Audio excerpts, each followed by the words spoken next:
Bonjour à tous et à toutes, je profite un peu du beau temps qu'il y a pour faire une petite vidéo. Je vais la faire un peu rapide parce que j'ai quasiment plus de batterie sur mon appareil photo et je pense de faire, de refaire la vidéo ou de faire comme un sur du petit montage vidéo, c'est-à-dire que je mets le début de la vidéo et à un moment et donc la suite en sachant qu'il y aura comme une petite coupure au milieu, ça fera pas moche pour éviter que ça fasse pas visuel. J'exagère. Je vais pas vous présenter un livre parce que j'ai des lectures en cours et elles sont pas finies. En ce moment, pour ce qui s'intéresse, je suis le Chevalier des Elfes de Julien Martin. Donc, vous voyez, j'en suis à la moitié pratiquement. Donc le livre, je vais bientôt le finir. Il sera bientôt chroniqué, tout ça. Donc pour l'instant, voilà. Donc je vais vous parler d'un film que j'ai vu récemment et que beaucoup de gens ont dû voir. S'ils l'ont pas vu, ils en ont forcément entendu parler. Je suis allée voir en 3D, comme beaucoup de gens, je parie. C'est vrai qu'après tout, c'est courant, les films qui sont extraits de romans. Le film est sorti au cinéma le 12 décembre 2012. Donc déjà, pour beaucoup de gens, ça me parle beaucoup. J'ai fait la chronique du livre, qui, je peux vous prouver, est là, sur mon blog.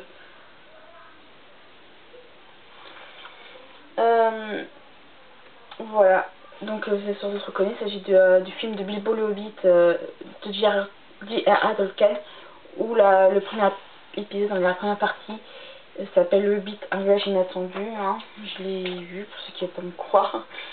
Voilà.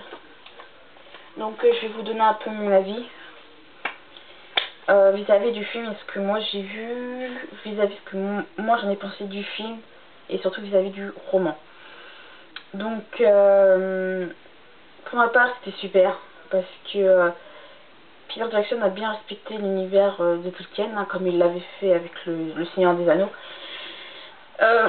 C'est vrai que diviser le livre en 3 parties, c'est vrai que ça peut exagérer, mais c'est vrai que quand on voit que Peter Jackson, ça va pas sur le détail, mais c'est bien mettre en valeur chaque scène du film, enfin du livre aussi, du film et des scènes par rapport au livre, c'est très intéressant.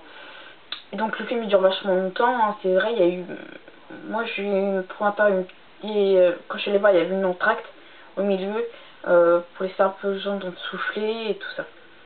Je sais pas si c'est le cas pour tous, je pense. Donc l'univers de Tolkien était respecté. De le voir en 3D, je me suis sentie vraiment plus avec les personnages, c'est-à-dire que je me sentais plus intégrée dans l'histoire. Voilà, je cherchais le mot. Et c'est vrai que c'est assez surprenant parce que c'est vrai qu'il y a beaucoup d'action, l'histoire est très il y a beaucoup d'action. C'est vrai que c'est autre chose que le Seigneur des Anneaux, hein, je vais pas vous mentir. Sur certains moments, j'ai vraiment cru que j'allais recevoir des objets dans la figure, enfin que les objets allaient sortir de l'écran et je les recevoir sur la figure. Vive la magie de la 3D, et c'était vraiment impressionnant. C'est vrai que le début du film, que le film débute pas de la même manière que de le livre, c'est normal parce que je pense que Peter Jackson voulait mettre au point, voulait un peu expliquer le pourquoi du comment, et c'était vraiment très intéressant. Ça m'a surtout fait plaisir de voir des acteurs qui ont joué dans le Seigneur des Anneaux reprendre leur rôle dans le Hobbit, comme par exemple Elijah Wood reprend son rôle de Frodon,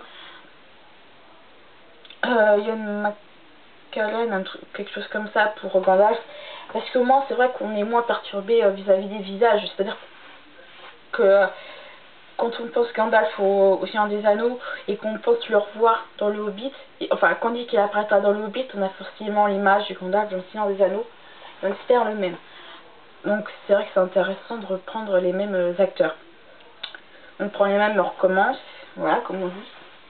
Non, mais c'est vraiment un film assez intéressant. Comme je disais dans ma chronique, je me suis attachée au personnage du livre, c'est encore le cas. C'est que là on voit mieux leur caractère, ce qu'ils sont.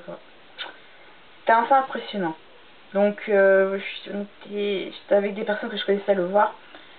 et vachement, j'étais pas la seule à avoir envie de voir la suite, voir comment ça se termine, continuer à voir Bilbo, suivre Bilbo dans ses aventures. C'était chouette.